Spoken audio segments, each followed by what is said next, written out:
এক ঐক্যবদ্ধ আপোচবিহীন আঞ্চলিক ৰাজনৈতিক দল হিচাপে আত্মপ্ৰকাশ কৰা ৰাইজৰ দলৰ প্ৰথম আৰু দ্বিতীয় পৰ্যায়ৰ প্ৰাৰ্থী তালিকা আমি ঘোষণা কৰিবলৈ আগবাঢ়িছোঁ।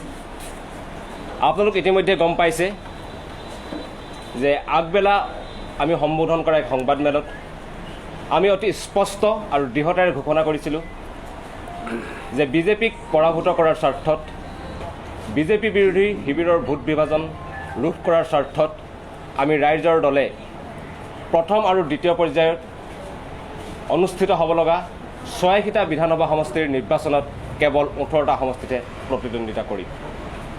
প্ৰথম পৰ্যায়ৰ 47টা বিধানসভা সমষ্টিৰ 12টা আৰু দ্বিতীয় পৰ্যায়ৰ 39টা বিধানসভা সমষ্টিৰ 6টা সমষ্টিত প্ৰতিদ্বন্দ্বিতা কৰিম। তাৰ একমাত্ৰ লক্ষ্য যাতে এইবাৰ আমি বিজেপিক পৰাভূত কৰিব পাৰোঁ, দিছপুৰত যাতে এখন আমি কা বিৰোধী চৰকাৰ বহুৱাব পাৰোঁ। আমাৰ বাকী 68টা সমষ্টিত সবল সাংগঠনিক ভেটি থকাৰ পিছতো, ব্যাপক জনসমৰ্থন থকাৰ পিছতো কেৱল যাতে বিজেপি বিৰোধী শিবিৰৰ ভোট বিভাজন নঘটে তাৰ স্বাৰ্থত আমি ৰাইজৰ দলে এই চৰম ত্যাগৰ সিদ্ধান্ত গ্ৰহণ কৰিছোঁ। আৰু এতিয়া আমি আমাৰ প্ৰথম আৰু দ্বিতীয় পৰ্যায়ৰ আমি প্ৰতিদ্বন্দ্বিতা কৰিবলগীয়া সমষ্টি আৰু প্ৰাৰ্থীসমূহৰ নাম ঘোষণা কৰিবলৈ আগবাঢ়িছোঁ। আৰু আজি আমি 18টা নহয় 17টা সমষ্টিৰ নাম আৰু তালিকা ঘোষণা কৰিম আৰু পৰৱৰ্তী সময়ত আমি বাকী সমষ্টিৰ প্ৰাৰ্থী আৰু তালিকা নাম ঘোষণা কৰিবলৈ আগবাঢ়িম। এতিয়া প্ৰথম পৰ্যায়ত অনুষ্ঠিত হ'ব লগা 121 নং চাবুৱা সমষ্টিত ৰাইজৰ দলৰ হৈ প্ৰতিদ্বন্দ্বিতা কৰিব দীপনজ্যোতি ফুকন। কাৰ বিৰোধী আন্দোলনৰ সেই অঞ্চলৰ এগৰাকী অতি অগ্ৰণী নেতা। কাৰ বিৰোধী আন্দোলনত জড়িত হোৱাৰ অপৰাধত 3 মাহ কাৰাবন্দী হৈ যোৱা এমাহমানৰ আগতে তেখেত কাৰামুক্ত হৈ আহিছে। সেই কাৰ বিৰোধী আন্দোলনৰ শক্তিশালী আৰু অগ্ৰণী নেতা দীপনজ্যোতি ফুকনে চাবুৱা সমষ্টিত ৰাইজৰ দলৰ হৈ প্ৰতিদ্বন্দ্বিতা আগবঢ়াব। 115 নং মৰাণ সমষ্টি 115 নং মৰাণ সমষ্টিত ৰাইজৰ দলৰ হৈ প্ৰতিদ্বন্দ্বিতা আগবঢ়াব মোহিনী মোহন নেগিৰা। 115 নং মৰাণ সমষ্টিত প্ৰতিদ্বন্দ্বিতা আগবঢ়াব মোহিনী মোহন নেগিৰা। মৰাণ সমষ্টিৰ এজন বিশিষ্ট সমাজকৰ্মী মোহিনী মোহন নেগিৰাই 115 নং মৰাণ সমষ্টিত ৰাইজৰ দলৰ হৈ প্ৰতিদ্বন্দ্বিতা আগবঢ়াব। 105 নম্বৰ মাহমৰা সমষ্টিত প্ৰতিদ্বন্দ্বিতা আগবঢ়াব সংগ্ৰামী জাতীয় নেতা তথা আমাৰ ৰাইজৰ দলৰ সাধাৰণ সম্পাদক লোহিত গগৈ। লোহিত গগৈ আজি আমাৰ মাজত উপস্থিত আছে, মই তেখেতক পৰিচয় কৰি দিবলৈ পালে ভাল পাম। 108 নং শিৱসাগৰ সমষ্টি 108 নং শিৱসাগৰ সমষ্টিত প্ৰতিদ্বন্দ্বিতা কৰিব ৰাইজৰ দলৰ সভাপতি অখিল গগৈ। 108 নং শিৱসাগৰ সমষ্টিত প্ৰতিদ্বন্দ্বিতা কৰিব ৰাইজৰ দলৰ সন্মানীয় সভাপতি অখিল গগৈ ডাঙৰীয়া। 102 নং টিয়ক সমষ্টি 102 নং টিয়ক সমষ্টিত প্ৰতিদ্বন্দ্বিতা কৰিব ৰাইজৰ দলৰ সন্মানীয় কাৰ্যকৰী সভাপতি গোবিন্দ চেতিয়া ফুকন।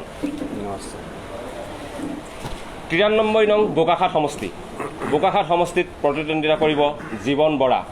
জীৱন বৰা সদৌ অসম প্ৰাথমিক শিক্ষক সন্থাৰ প্ৰাক্তন সম্পাদক, তেখেতে সভাপতি। তেখেতে স্বেচ্ছা শিক্ষকতাৰ পৰা স্বেচ্ছামূলক অৱসৰ গ্ৰহণ কৰি ৰাইজৰ দলৰ হৈ এবাৰ বোকাখাটত প্ৰতিদ্বন্দ্বিতা কৰিবলৈ আগবাঢ়ি আহিছে।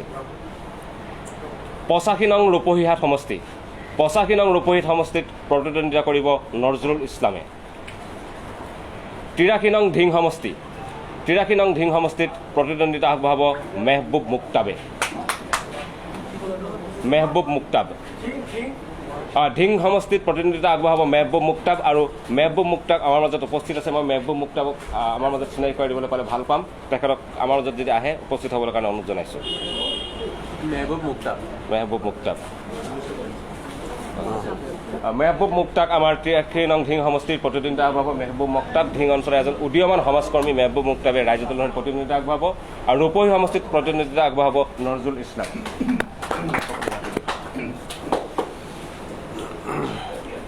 73 নং তেজপুৰ সমষ্টি 73 নং তেজপুৰ সমষ্টিত আগবঢ়াব ৰাইজৰ দলৰ সাধাৰণ সম্পাদক বিশিষ্ট সাংস্কৃতিক কৰ্মী তথা শ্বহীদ পৰিয়ালৰ সন্তান বুলি আমি কওঁ যাক, আমাৰ সন্মানীয় সাধাৰণ সম্পাদক অলক নাথ ডাঙৰীয়া। 109 নং বিহপুৰীয়া সমষ্টি 109 নং বিহপুৰীয়া সমষ্টিত প্ৰতিদ্বন্দ্বিতা আগবঢ়াব অনুপ শইকীয়াই।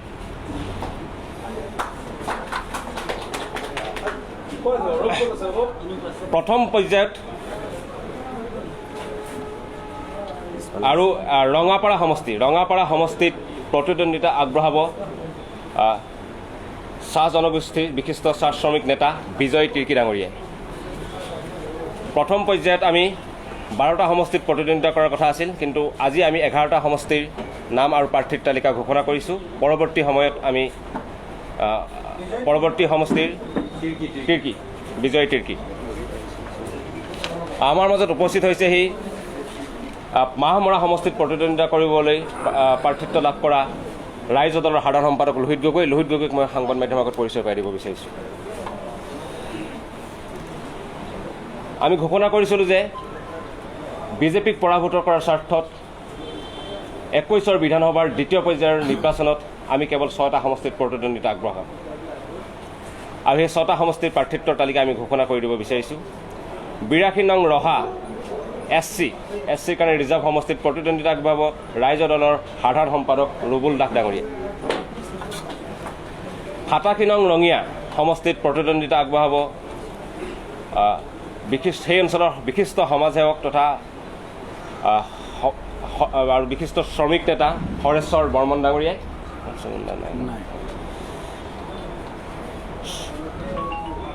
56 নং কমলপুৰ সমষ্টিত প্ৰতিদ্বন্দ্বিতা আগবঢ়াব ৰাইজৰ দলৰ সন্মানীয় কাৰ্যকৰী সভাপতি জিতুল ডেকা ডাঙৰীয়াই। 3 নং কৰিমগঞ্জ উত্তৰ সমষ্টিত প্ৰতিদ্বন্দ্বিতা আগবঢ়াব চাহাবুল ইছলাম চৌধুৰী। 68 নং দলগাঁও সমষ্টিত প্ৰতিদ্বন্দ্বিতা আগবঢ়াব উমৰ আলী আৰু চাহাবুল ইছলাম চৌধুৰী। কৰিমগঞ্জ উত্তৰ ইছলাম চৌধুৰী ওৰফে পাৰুল চৌধুৰী। দলগাঁও সমষ্টিত প্ৰতিদ্বন্দ্বিতা আগবঢ়াব উমৰ আলী আৰু 90 নং যমুনামুখ সমষ্টিত প্ৰতিদ্বন্দ্বিতা আগবঢ়াব প্ৰাক্তন অগপ নেতা তথা মন্ত্ৰী খলিলুৰ ৰহমান চৌধুৰীৰ সুযোগ্য কন্যা দিলৱাৰা বেগম চৌধুৰী। দলগাঁৱত উমৰ আলী।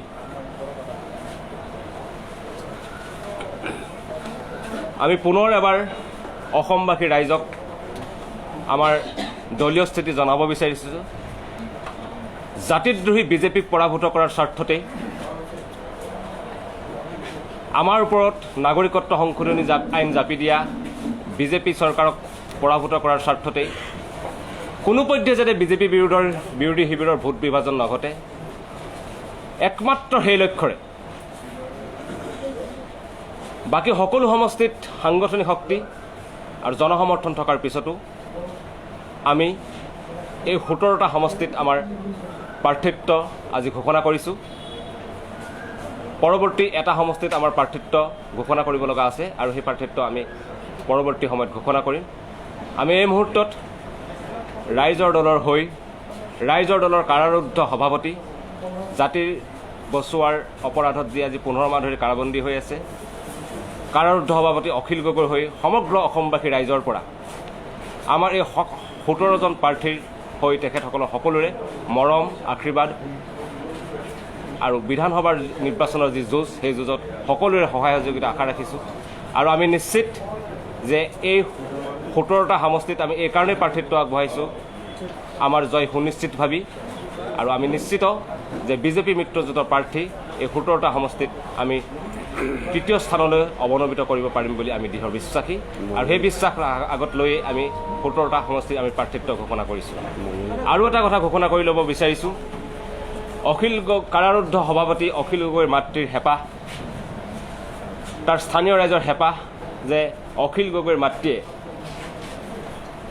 যাতে এবাৰলৈ হ'লেও ৰাইজৰ দলক ভোটদান কৰি যাব পাৰে, সেই হেঁপাহ তাৰ সমষ্টিবাসী ৰাইজে বিচাৰিছে। সেইকাৰণে আমি ৰাইজৰ দলে আমাৰ কাৰাৰুদ্ধ সভাপতি অখিল গগৈক মৰিয়নি সমষ্টিত প্ৰতিদ্বন্দ্বিতা কৰাৰ কথা চিন্তা চৰ্চা কৰি আছোঁ, আৰু পৰৱৰ্তী সময়ত সেই সিদ্ধান্তত আমি উপনীত হ'লে আপোনালোকক আমি সবিশেষ আমি জনাম। ধন্যবাদ। কিছুমান সমষ্টিত অসম জাতীয় পৰিষদ আৰু ৰাইজৰ দলৰ কমন প্ৰাৰ্থী আমি দেখা পাইছোঁ এইবিলাকত বন্ধুত্বপূৰ্ণ প্ৰতিদ্বন্দ্বিতা হ'বনে ডাইৰেক্ট? আমি ভাবোঁ যে প্ৰতিদ্বন্দ্বিতা কেতিয়াও বন্ধুত্বমূলক নহয়।